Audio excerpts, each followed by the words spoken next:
Jackson Podcast. Let me clear my throat right quick, man. I think I got a good conversation for y'all today. I want to talk about the performative hypocrisy.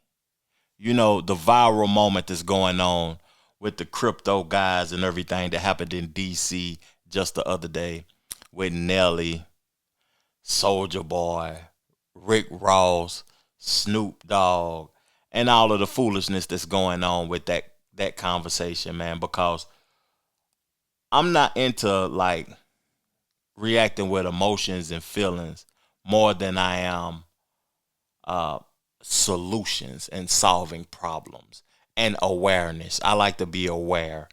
And I just want to read something that happened from Reuters.com. What happened that night? I want to read what happened that night, and then I want to get into the reactions. You know, I'm always reading to y'all at the top of the podcast, but I want to read, according to Reuters.com, what happened that night. Who threw the event? Was it really Trump's event? And just get into the hypocrisy that is going on in the culture and how people are reacting with their feelings and angry and disgruntled about Snoop and Ross and Nelly, man. Let's get into the reading, though. So cryptocurrency executives swilled cocktails and danced to rap superstar Snoop Dogg on Friday night as they celebrate the approaching inauguration of President-elect Donald Trump, whose admiration has promised major changes in crypto policy. After years of button heads with Washington policymakers, executives from crypto companies, including Crypto.com, Kraken, and Exodus, partied at the first ever crypto inauguration ball held at the 90-year-old Andrew W. Mellon Auditorium beneath towering 62-foot columns. Clad in black tie and ball gown, guests noshed on miniature lobster rolls and Trump's favorite McDonald's burgers and fries, according to social media posts. And two attendees who spoke to Reuters. In addition to Snoop Dogg, the entertainment lineup featured rappers Rick Ross and Snoop Dogg, Soldier Boy, and Nelly, the attendee said. One of many Washington celebrations ahead of Trump's Monday swearing in, the crypto gala marks a stunning turnaround for an industry that has been in the Biden administration's crosshairs. 2 years ago, it looked to be on the brink of extinction. Trump, who did not attend the gala, let me say that again, he did not attend the gala, courted crypto campaign cash with promises to be a crypto president, and is expected next week to issue executive orders aimed at reducing crypto regularities, roadblocks, and prompting widespread adoption of digital assets. There were a lot of dark years, said Les, co-founder of the crypto investment advisor Wave Digital Assets, who flew in from Los Angeles. If this signifies what the future looked like, I think that's the optimism we've been waiting for.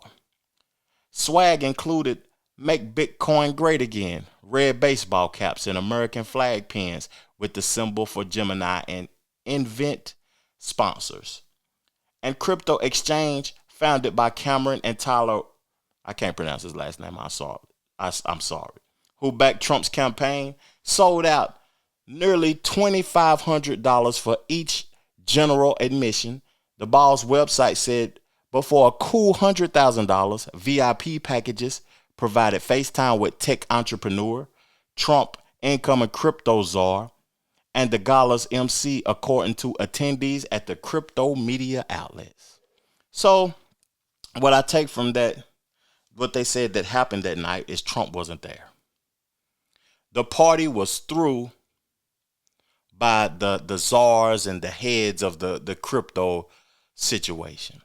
Now, these rappers, I have no expectation of them standing on business. I look at them as only entertainers, man.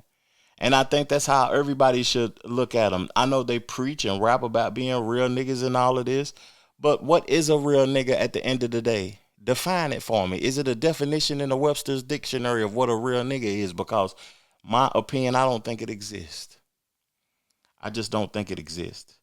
But Trump wasn't even there. It wasn't like Trump paid them to be there.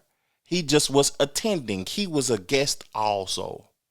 he was being paid to be a guest also by those crypto guys. I don't understand where the controversy is coming from, but I kind of do because I got some clips. But before I get into the clips with Ross and Snoop Dogg, I want to play this because Nelly defended himself in a way that was interesting. He went on Willie D's platform and he had some things to say. I agree in family first. I believe in family first. Period. Period.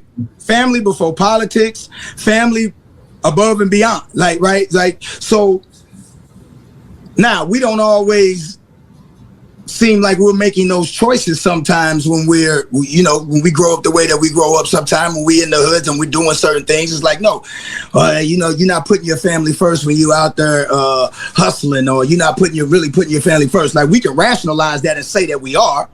We can rationalize that and say that we are, but really we're not, because we're taking certain choices. But in our hearts, we truly believe that. So in this type of situation, if my fans are so if politics is above and beyond anything other than what that person stands for, what that person has done, then I apologize that I quote unquote let you down, because I thought you was riding with me for the scholarships that I've been giving away since I've been in this business. I thought you was riding with me for the people that I got signed up on the bone marrow stem cell registry that was all record breaking and helping people save lives. I thought you was riding with your boy for the children that we visit at Children's Hospital to Brain. I thought you was riding with me for the bikes and the presents and the things that we give away to unfortunate kids at Christmas. I thought you was riding with me because I put on for my city and I try to bring my city up every step of the way. I did not know you was riding with me because you thought I would ride for who you voted for. I didn't know that. I apologize. I apologize. I didn't know that I had to agree with your political choices, and I thought it was the things that you do, not the things that you say should be done. If you follow what I do, this shouldn't even be an argument. He's the president. He won. This isn't a campaign. This isn't an RNC. I'm not out on the political campaign. I didn't get none of that 1.5. You see what I'm saying? Like, to try to help somebody get voted. Kamala didn't invite you to No. She didn't invite me. She didn't invite me either, man. I was going to do all at home. Like, so, but I don't knock the ones that did. I don't knock the brothers and sisters that benefited from it. I don't knock the correspondents that may have gotten money to do that. I'm not doing this for money. I'm doing this because it's an honor.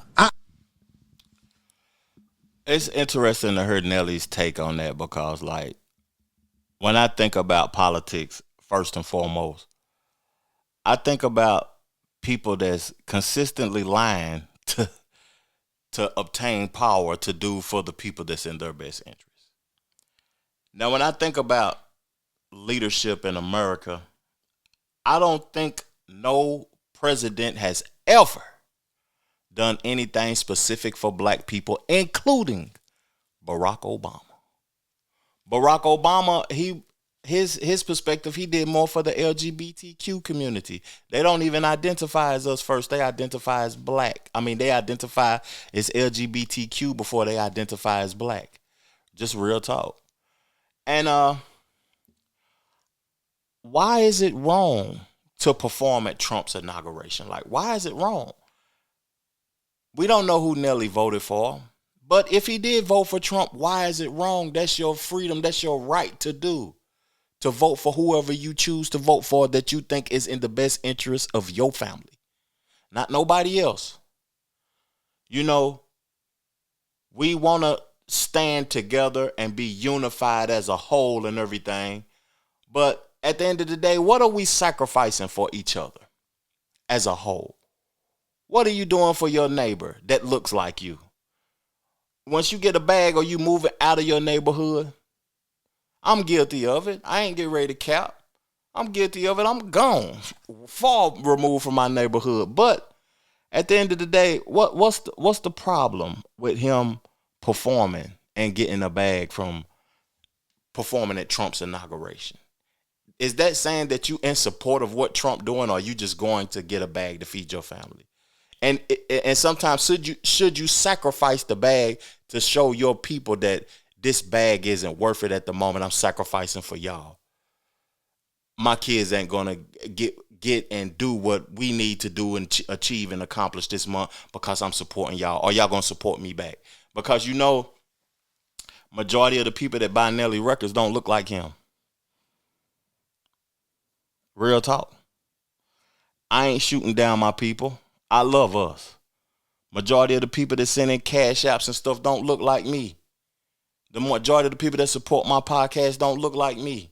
But I love us, and I talk about our stuff and our trending topics and how we can evolve as a whole and in the culture or whatever. But majority of the people that support me don't look like me.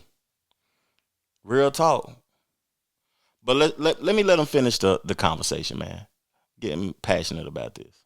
I respect the office. It don't matter who is in office. The same way that our men and women, our brothers and sisters who protect this country have to go to war and have to put their life on the line for whoever in office. So if they can put their life on the line for whoever in office, I can damn sure perform for whoever. What do you say to the people that say we're not giving you this backlash because of your political affiliation or your political choice or whatever? We're giving you this backlash because you are propping. I would ask them to show me where he's a white supremacist, and here's the thing. Okay, I get it. He did say if you don't vote for me, you're not black, right? Oh no, that wasn't him. Hold on, I'm trying to think. Hold on. He did create. I know where you're going. He did create the crime bill in the 90s, which said that if you get caught with 5 grams of crack, you do a mandatory 5 years. That had mass incarceration. I think even the Vice President Kamala spoke on that part that said that the crime bill played a huge part. He didn't do that. Let me see. What did he do? I'm trying to think. The white supremacist. Hold on. I'm gonna get to it. Okay. He did not rent to black people. What was it, in the 70s or the 80s? Is that what they said? And okay, is he written to him now? So nobody's allowed to change, right? See, here's the thing. So we can talk about past, but we never want to talk about our past. If our past get brought up in our community for a lot of what our men did, we always call it rehabilitation. Yo, these young brothers, we've been through a lot. I know I've been through a lot. If my past was what was going to prevent me from winning today, I wouldn't be here. You know what I'm saying? Now, I'm not saying that he ain't got some fucked up ways. That's not what I'm saying at all. That's why I'm not telling you who to vote for. But what I'm saying is that he's the president of the United States. He's not the candidate for the United States. He's the president. He won.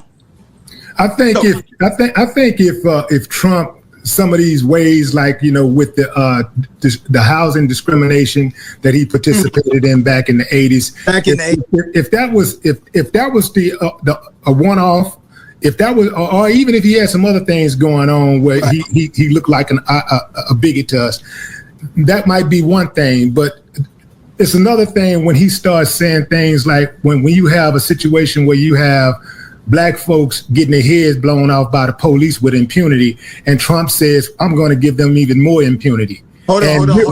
We're going to be the ones affected the most. Impunity, he's not giving them. He didn't say he was going to give them impunity. He said he was going to give them immunity. Right. Not for working outside of your job. Nobody's going to give anybody immunity to go around and shoot and kill people, right? Willie D a goofy ass nigga, man. I hate to disrespect my elders like that because Willie D is part of the ghetto boys. Your achievements don't make you, you know what I mean, like legit. He a goofy ass nigga. The nigga can't even say the impunity.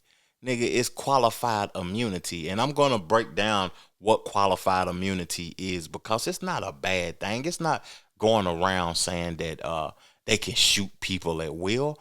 people don't even be knowing what the hell they talking about. And I got the definition of it up so I can speak to it accurately. But I want to say something just far left for a minute. Far left. And y'all might even turn the channel off after I say this, but I really don't give a shit. Now, if we're going to hold the rappers hostage for performing for Donald Trump, right? Or performing for political figures, because I don't think that Kamala Harris and these other political people are more righteous than Trump. I think they got closets and skeletons. And you heard what Nelly said his thoughts was about Biden.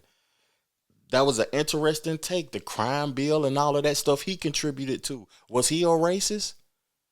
Did his actions show he was a racist? Did all of their actions, all of the presidents before us show that they had racial intentions? And like I said before I played the clip, what have they specifically done for black people? So if we're going to hold these brothers accountable for performing for a racist and for a presidential leader, you know what I'm saying? My thoughts too about a president also. I want Trump to succeed. He may be a racist. He may not look out for my people's best interests, but I live here. I lived here my whole life. I'm an American. I'm from America. I want him to succeed. I want Biden to succeed. I wanted Obama to succeed. I wanted George W. Bush to succeed because I live here, man. If I don't want him to succeed, then I should leave. And you should also.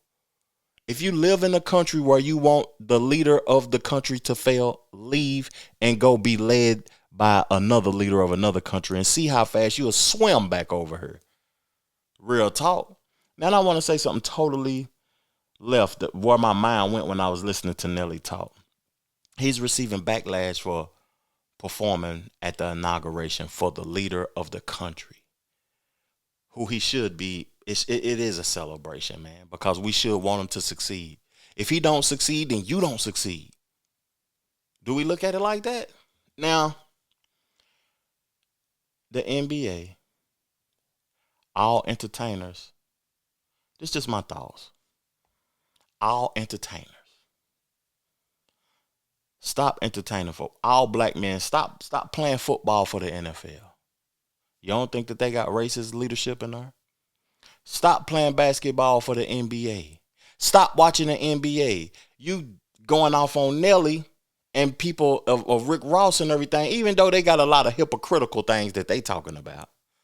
And I'm going to get to that in a minute. But stop watching sports then. Stop contributing to the things that's bringing these people more and more finances, and they'll humble themselves. But we constantly contribute. We buy their clothes. We go out to their restaurants. We watching sporting events and all of that type of stuff. Stop it. I'm wearing Tommy Hilfiger. He said he ain't like niggas. That's what a lot of people said. So we got to be able to do our thing and contribute and get our own. At the end of the day, stop contributing to everything. I will have to stop putting my videos up on YouTube. In a whole, everything is owned by these people. And to me, it's just foolish to want to counsel me at the end of the day if you don't like what I'm talking about. But at the end of the day, I think that what Nelly is talking about, man, is he protected himself, and I agree with what he's saying. Real talk, I agree with what he's saying. But let's get into the hypocrisy from Snoop Dogg and Rick Ross, because I don't have a problem with them performing at the thing. But if they saying things like this before they perform, it's a little different. So ain't nobody gonna perform for Donald Trump, huh? Which one of you jigaboo ass niggas gonna be the first one to do it? I'm waiting. I'm gonna roast the fuck out one of you Uncle Tom ass niggas for doing it. Which one of you niggas gonna do it first? Osby's the one that performs for himself. But last night he was there. That's what I'm talking about right there now. I don't have nothing against you performing at the ball or whatever it was. And it wasn't even a Trump ball. It was the crypto ball. But at the end of the day, you talking like you wouldn't be in his presence and everything. You talking tough. But then when you get in these people's presence, you're a totally different person, and you want to go get the bag, and you want to contribute to what they got going on. And also Rick Ross, man. Like Rick Ross and Snoop Dogg, to me, They are characters. It's a lot of people in the hip hop culture that's real ones. It's real niggas in the hip hop culture, and they standing on what they say, and their words is accurate. But Rick Ross might be one of the most fakest rappers of all time to me. Chill, I'm not performing. I am in Washington, D.C. right now, but I'm not performing. It's a private vibe I'm doing with my brother Snoop Dogg. Me and Snoop Dogg, we here. It's going down. My mother. Jose, man, you playing to win tonight, man. You sharp as mosquitoes needle. What's going down? That's that crypto, see? They let a real crip up in the crypto ball. Ooh. Bang, bang. Thank y'all for tuning in to my show, man. Let's further the discussion in the comment section. I'm going to be in there with y'all, man. What y'all thought about this performative hypocrisy, man? This hypocritical behavior these niggas got going on. And what's y'all thoughts about Nelly? And would y'all, if you a rapper or a hip-hop artist, because this is a hip-hop platform at the end of the day, would you perform at the crypto ball for Trump? You know, what's wrong with it at the end of the day? Niggas performing on TV right now in the AFC football games and basketball games, performing for the white folks sitting up in the luxury seats eating, you know what I mean, caviar and eggs and noodles and shit. You know what I mean? You celebrating Lamar Jackson, you celebrating LeBron James, they doing the same thing. I'm off of this, man. Peace, love, plenty, abundance. Make sure you go get you some money and I'm gone. Chill.